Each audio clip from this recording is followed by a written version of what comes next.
What's going on, everybody? Welcome back to another Roster Bubble Series video. Please hit that like button, comment at this, and subscribe. Turn on post notifications so you know when a live stream pops or a video drops. Appreciate y'all coming back.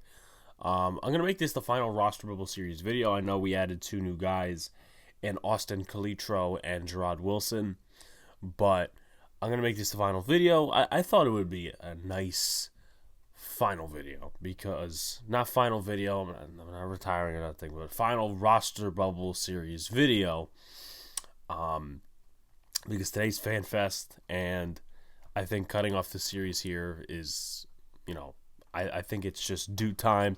We had a good run, 55 episodes. Yeah, that's pretty much that. So in these types of videos, I take a player that's on the roster bubble, and then I go into their background, their competition, how they could win a spot on the roster, how they could lose a spot on the roster. So as you guys see right now, I'm trying to figure out which direction. It's like this way. Ryder Anderson, he will be our final Roster Bubble Series profile.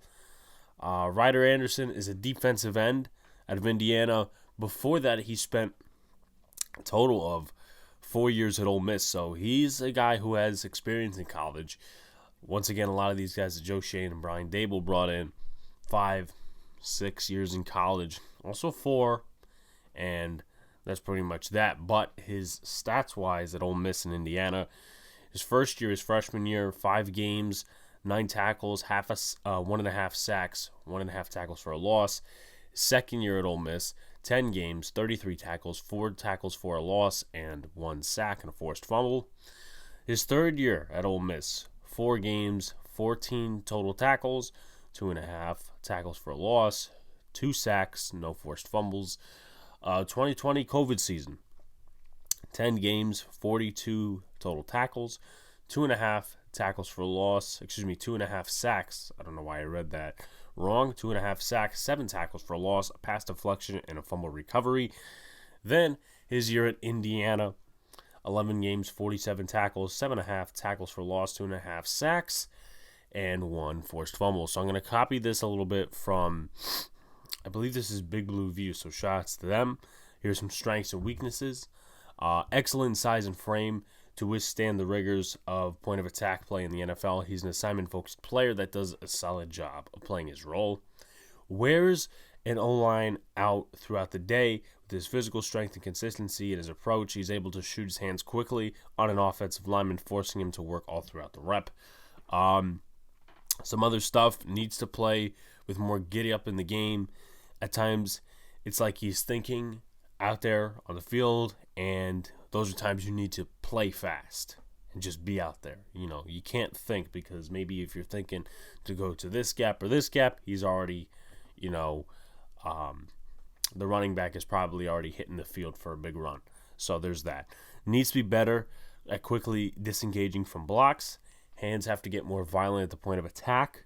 Developing as more than just a gap occupier should be another goal for him as he moves forward. So, obviously, Don Martindale loves his big guys to stuff in the middle of a defense for the running game, but I don't think Ryder Anderson qualifies. Now, he is a 3-4 defensive end, but he is 266 pounds. He's not in the 280s, the 290s, so he's going to have to do a little bit more than just eat double teams if he wants to make the roster at some point, and if he wants to make the practice squad and keep playing with his team.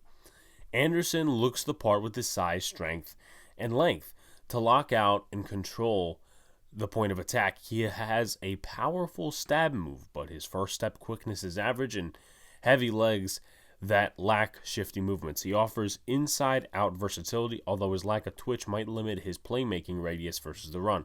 Overall, Anderson doesn't have too much he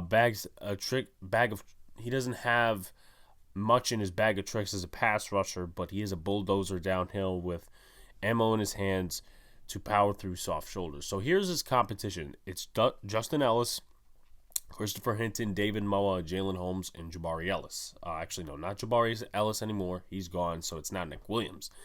How can he win? Make plays in the running game, attempt to fit the role player mold, and make progress as a UDFA. As I've talked about this entire series, making progress as an undrafted free agent is going to do it for him.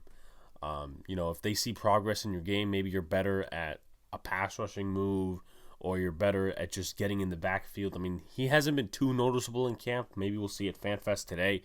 But he's got to progress somehow. And that should be a goal for all undrafted free agents trying to make the roster. Anyone really, but undrafted free agents are no sticklers to the roster. They're no guarantee to make the roster. That's why I'm saying that.